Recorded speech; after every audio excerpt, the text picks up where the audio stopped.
Clearwater, Florida. A mother has filed a wrongful death lawsuit against the Church of Scientology, its flag service organization, and 3 parishioners, claiming they brought about her son's death by denying him access to his antidepressant medication. Among the 3 parishioners named as defendants, Denise Gentile, the twin sister of the church's current worldwide leader, David Miscavige, as well as her husband, Gerald Gentile. The lawsuit stems from the death of Kyle T. Brennan, 20, who shot himself in the head on February 16, 2007, in Clearwater, while visiting his father, who was a Scientologist. Police, at that time, determined the death was a suicide, but Victoria Britton, the young man's mother, said Scientologists are responsible.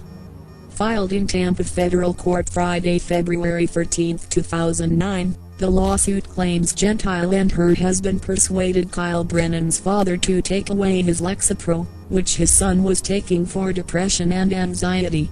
The suit, which also names Thomas Brennan as a defendant, states that the defendants tried to put Kyle Brennan into a Narconon drug treatment program. Kyle Brennan was not a Scientologist, the suit states. The suit is being brought by attorney Cam Dander, well known for his extended legal battle against Scientology during the Lisa McPherson case. McPherson, a 36-year-old Scientologist, died in 1995 while in the care of church staffers in Clearwater.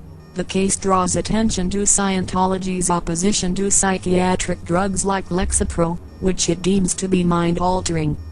The website for Lexapro warns users not to go off their medication suddenly, even if they are feeling better.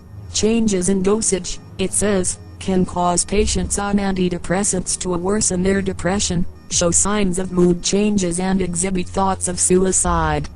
Before his death, Kyle Brennan lived at home in Charlottesville, Virginia, where he was attending college, Dander said. He was in the second year of a liberal arts degree when he left school and traveled around the country. Kyle Brennan made a number of stops, going as far west as Hawaii, but in February 2007 he found his way to Clearwater, to stay with his father, whom he hadn't seen since the summer before.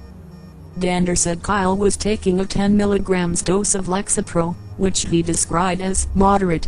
It was prescribed for him in early 2006 to help him with depression and anxiety. He continued to use the drug while staying in his dad's 2-bedroom apartment at 423 Cleveland Street in Clearwater, Dander said.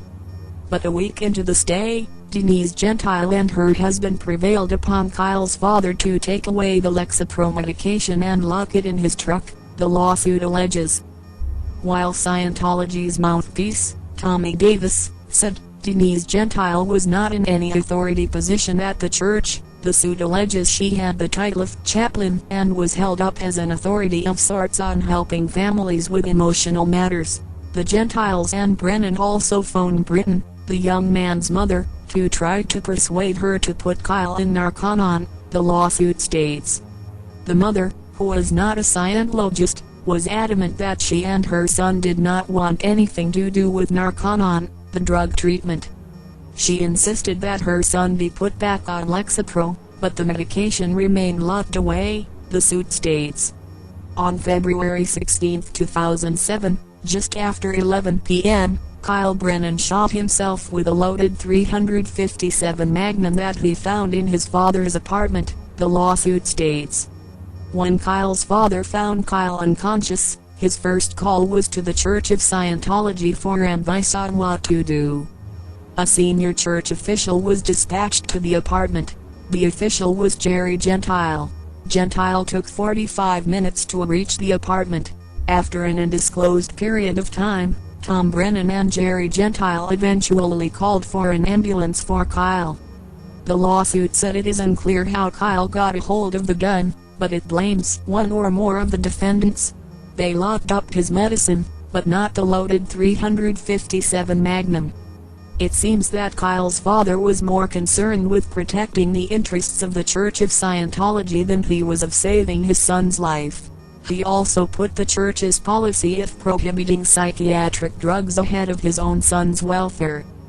In closing, a reminder for the Church of Scientology. We are anonymous. We do not forgive, we do not forget. Expect us constantly.